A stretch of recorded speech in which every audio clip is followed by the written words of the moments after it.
Good morning, everybody. Thank you for being here. We're going to get started in a minute. So if you have your birth chart handy, now would be a great time to pull it up. Otherwise, if you have your information memorized, then just hang out. We'll give it about another minute to let some more folks trickle in.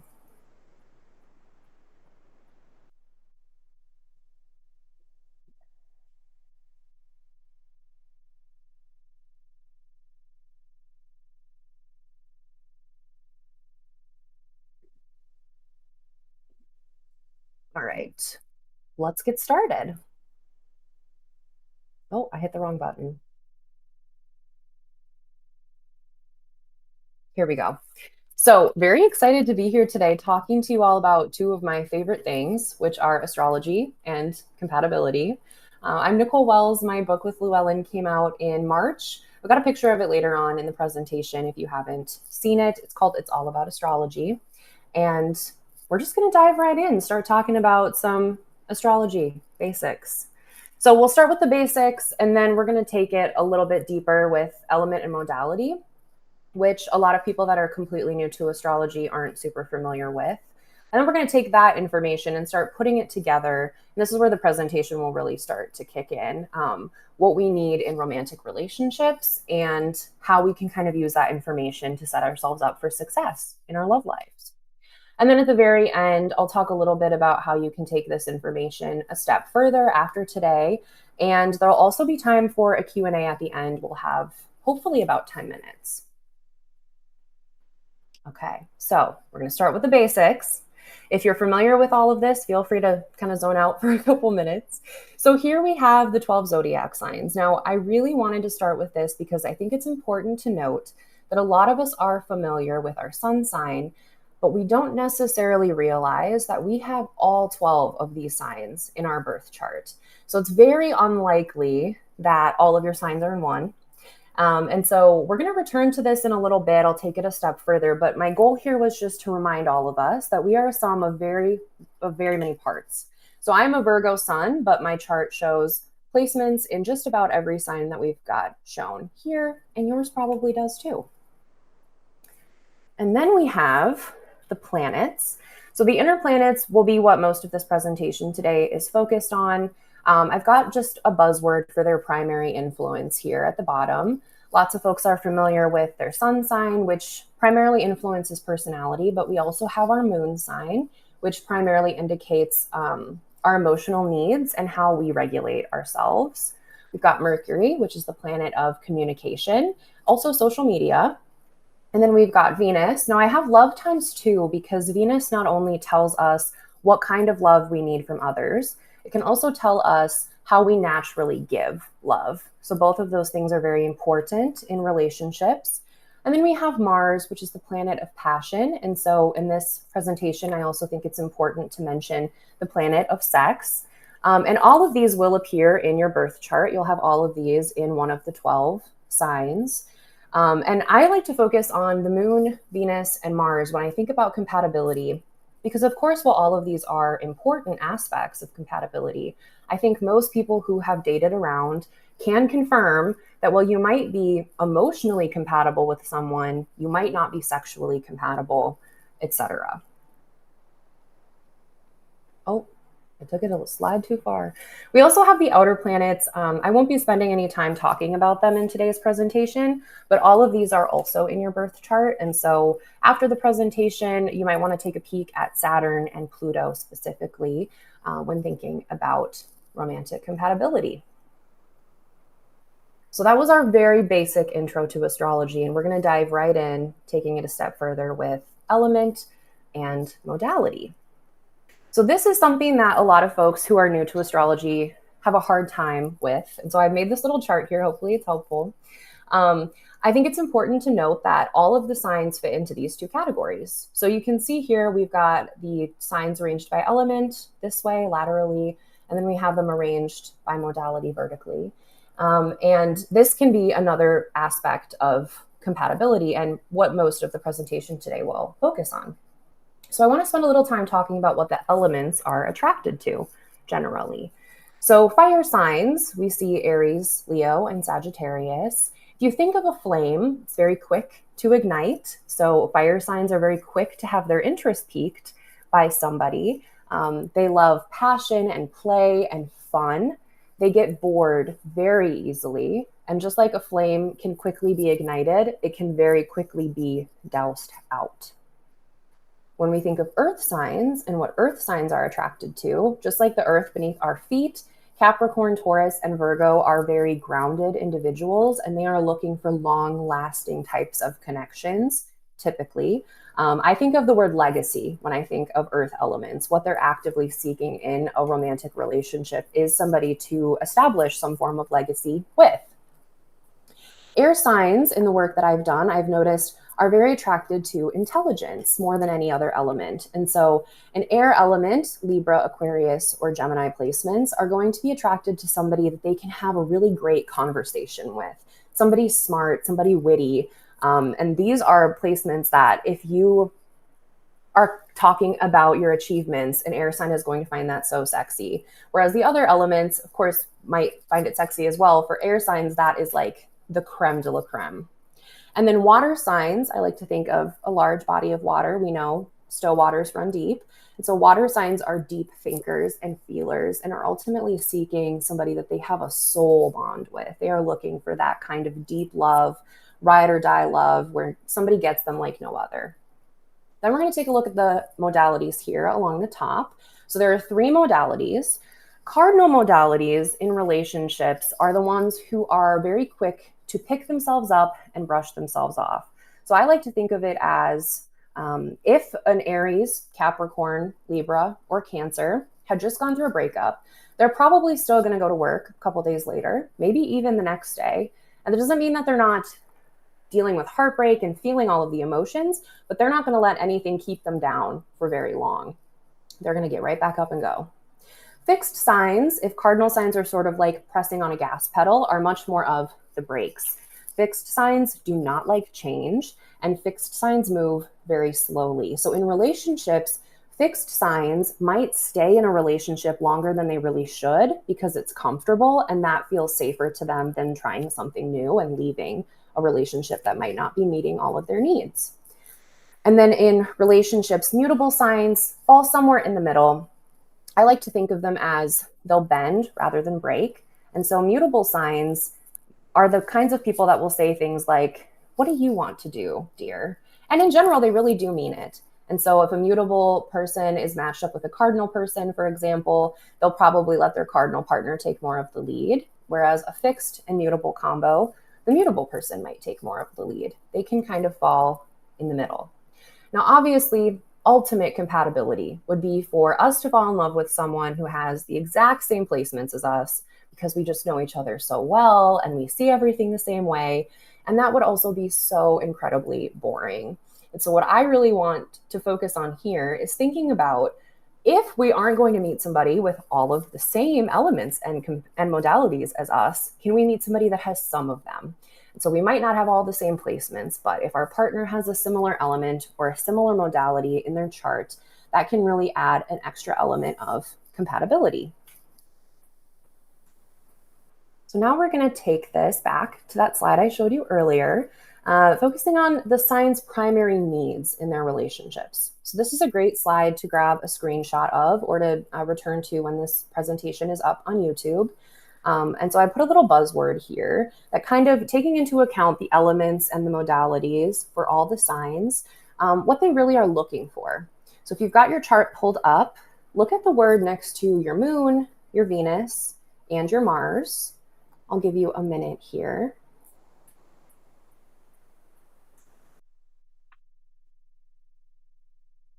Personally, I have a Pisces moon, and so I can see on this chart, compassion is very important in my romantic relationships.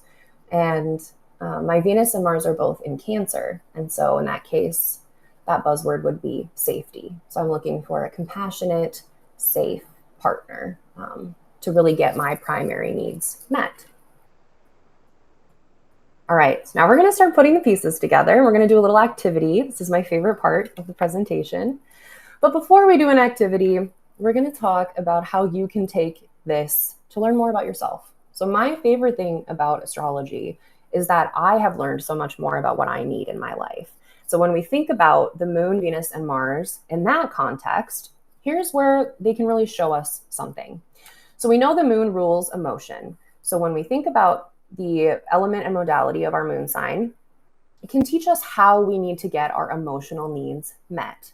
So an air moon, for example, might need to have a partner who can really talk things through with them. They're more likely to be verbal processors. Whereas a fire moon is going to feel their emotions really quickly, like that spark, and they're going to get over it really quickly and want to move along. So that's where the moon can kind of teach us something about ourselves and what we're looking for. Venus can teach us about seduction and romance, of course, but Venus can also teach us what we really need for a long-term partnership to be successful. So if we think back to the word I used for earth signs earlier, which was legacy, a long-term partnership for an earth Venus is going to be somebody that they really feel like they can build with. That sense of we are in this together and we are building our legacy is going to be so important to an earth Venus. And a water Venus is going to need a partner who is really emotionally in tune with them and can really have those deeper connections that go beyond just like sending a sweet text. Like water Venuses are incredibly romantic and they are looking to be wined and dined and fall madly in love like you see on TV. And then Mars, the planet of sex, can teach us about the speed and depth of the connections that we're looking for. And so we know fire, again, quick to ignite. Mars signs will move quickly, potentially physically, but also with like their feelings of love for somebody that they're attracted to.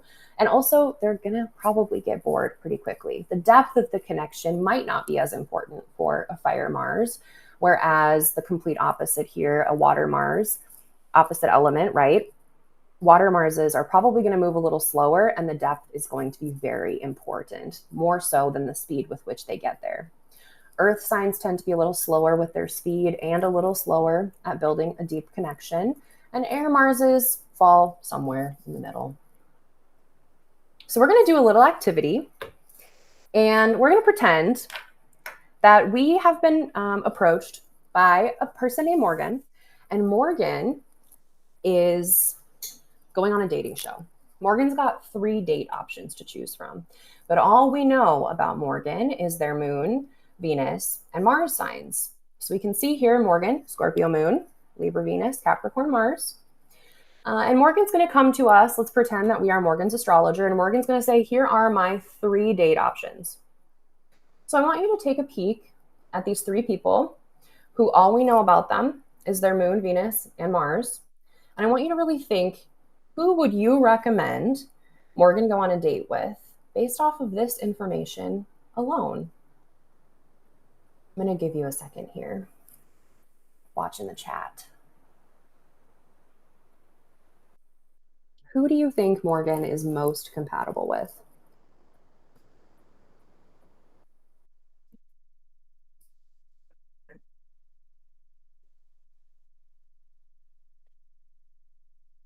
So we know Morgan has a water moon, and it's also a fixed moon.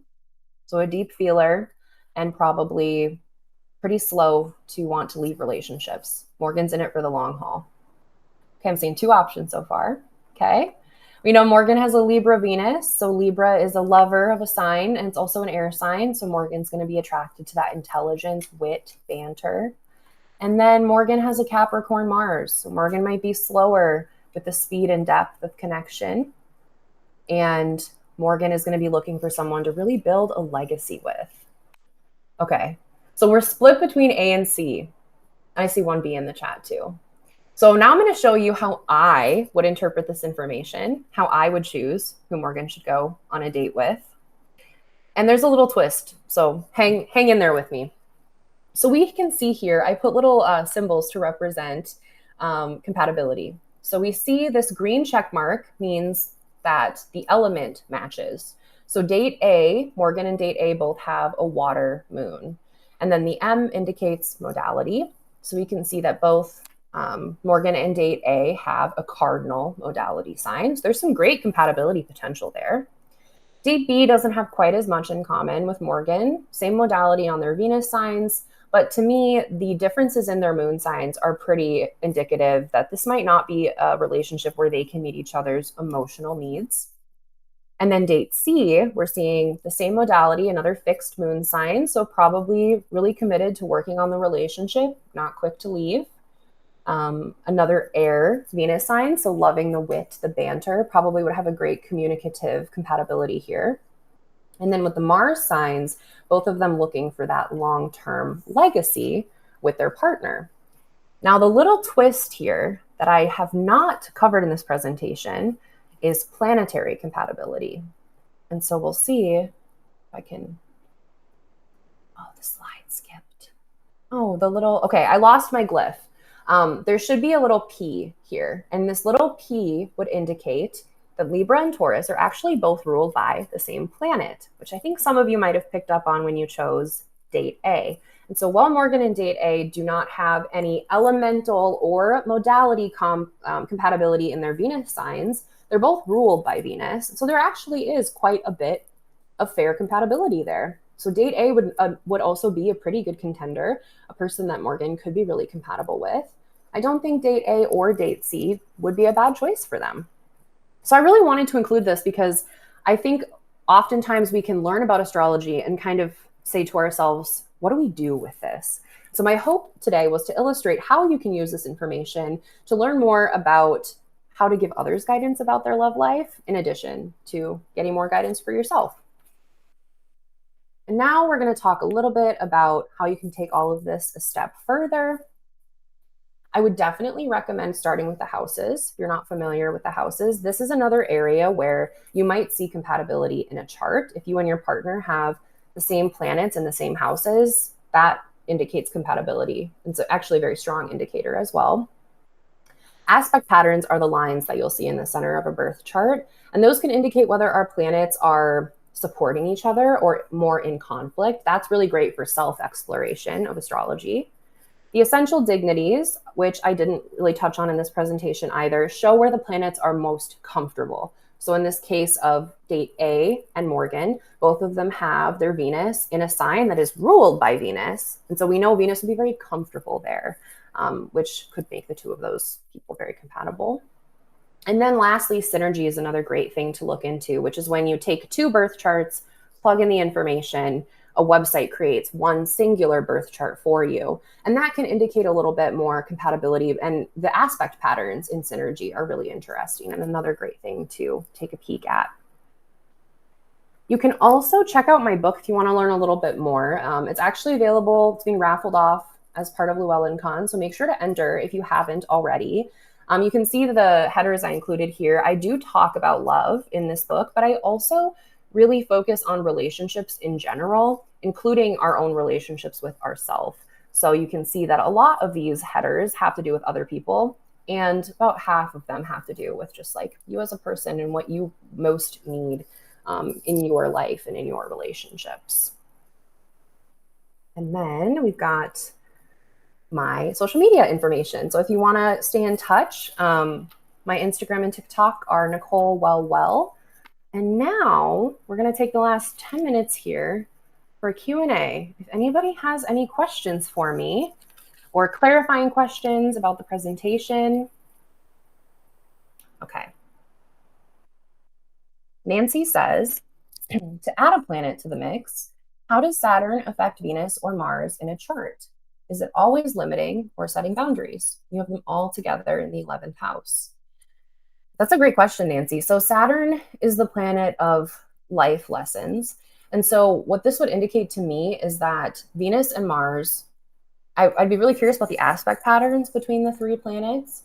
But this would indicate to me that there's just going to be maybe more roadblocks along the way when you're thinking about your romantic life.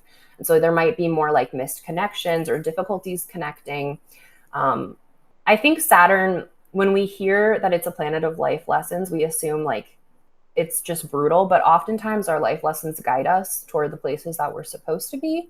And so I would take that placement as indicating more like expect bumps in the road, and the bumps in the road are going to be guiding you towards something better and closer to where you are supposed to be. see what else we've got here. Daryl says, this is all new to me. Can you suggest an extreme beginner's guide? Yes, definitely recommend checking out the book, Birth Chart Interpretation, Plain and Simple, which is by Andrea Taylor. Llewellyn also published that one. So Andrea will go into more detail about all of the planets, aspect patterns, pretty much everything you'd need to know as a complete beginner can be found in Birth Chart Interpretation. Mel asks, does the book include information about relationships with children and siblings? It's a great question, Mel. So I decided not to include anything about children and siblings specifically. So I talk about family members, but I wasn't sure with the age demographics of who would be potentially reading this book, how that would work out. So I decided to just kind of keep it relatively vague with family members.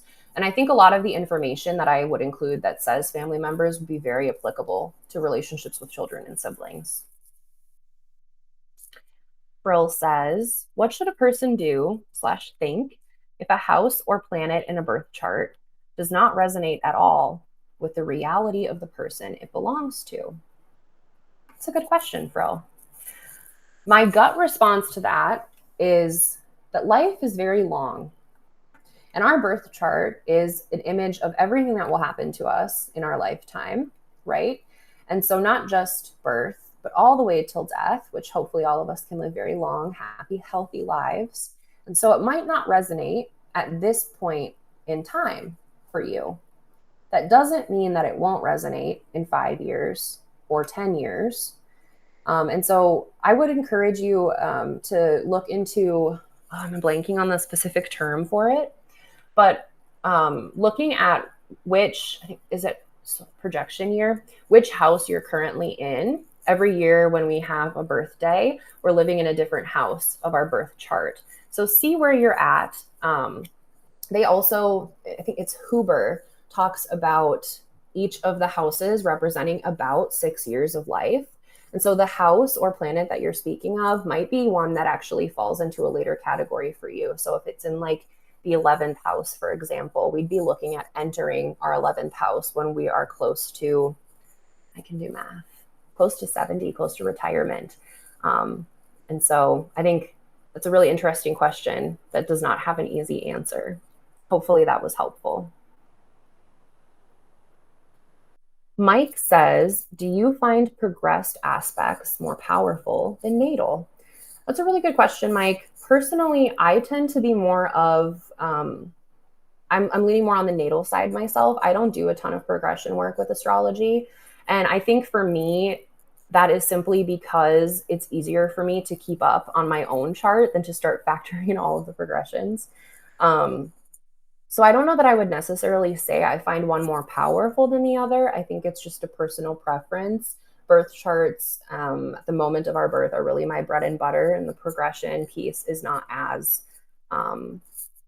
interesting to me day to day, to be honest.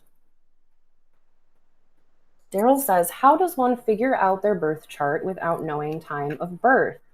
It's a great question, Daryl. So I actually was just doing this for a friend the other day. So the important part to know about time of birth is it can show us what sign was on the horizon at the moment we were born, which shows us our rising sign. And that moves that really outer wheel of the chart with all 12 signs. Rising signs change about every 2 hours. So if you don't know your time of birth, you cannot actually determine which sign rules which house. Hopefully you're still hanging in there with me. I made that a little more complicated than I needed to. However, planets move really slowly. And so while you might not be able to say, okay, my moon is in Pisces in the 4th house, you might still be able to determine that your moon is in Pisces because the moon changes signs every 2.5 days. And then the other planets just move slower and slower from there, with some of them taking years to change signs. So what I would recommend doing is going to an astrology chart or an astrology website, typing in your location of birth and date of birth. And then for the time, put 12:01 a.m. See what comes up, grab a screenshot, take a peek at what signs all of the planets are in. So it's still really valuable information. And then go in and redo the chart, type in 11:59 p.m., run a chart, and see if any of the planets switched signs. More than likely, unless you just happen to be born on a very auspicious day, most of the planets will be the same. Potentially the moon will be different. And so that in and of itself can teach you the signs that your planets are in, even if you can't determine time of birth. Another important part of time of birth is you might want to check out, like, if anybody was around when you were born asking, do you know if I was born in the morning? Do you know if I was born at night? This can help narrow down rising sign information. Lots of folks also have tried calling hospitals and seeing if that information was recorded anywhere. But I think just even playing around with chart creation can be a really good way to learn the signs of your planets and feel like you have some knowledge of your chart, even if you can't actually figure out the houses. Hopefully that's helpful. So Nancy mentions her Mercury is sextile to Saturn in the first and says, I assume this suggests a communication problem. Mike is correct. Sextile is a favorable aspect. So is Mercury, Saturn, I think you mentioned earlier, Nancy, that your Saturn was in the 11th house, right? And then your Mercury must be in the first. Jennifer says, I thought my time of birth had not been recorded because I was looking at a recently issued official copy of my birth certificate from the state of Pennsylvania. When I found my original version, the time of birth was on it. For some reason, the copy is not an exact copy as it does not have the time. That is so interesting. It's also interesting. Recently, my dad's birth chart, I was able to generate. I had not known his time of birth either. We didn't think we had his birth certificate. And then after my entire life of thinking my dad's birth certificate just didn't exist, we found it, and it did have a time of birth on it. Although the time of birth was like 5:30 a.m., which makes me speculate if that was actually the time he was born or if they just rounded it to a really nice number. But I was able to generate the chart regardless. Okay, Nancy's got Saturn in the 11th, Mercury in the first, with Venus and Mars twine. Twine, are you? Yes, so Llewellyn's checking trine. It also could be a conjunction when you say twine. Just curious, Nancy. Oh, Daryl, birth certificate is harder to get since you were born abroad. Yeah, I could see that being an added complication. Hopefully, even just running those little charts and playing around, seeing if you can figure out the planet and the sign that they're in will help shed a lot of light on your information for you. But who knows? Maybe your birth certificate will just randomly appear one day like it did for my dad. And Tanya says her time of birth was on her original birth certificate, but not the replacement. Okay, interesting. Got time for one more question. Okay, Nancy probably meant conjunction. So we've got Saturn in the 11th, Mercury in the first, Venus and Mars conjunct. So conjunctions are, that's interesting. Oh, I'm trying to like mentally picture this chart in my head right now.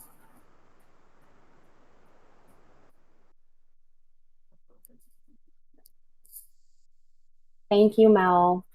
All right, everyone. I want to be mindful of time, so we're at 3:30. But thank you so much for hanging out with me today, and I'll see you around. Thanks, everyone.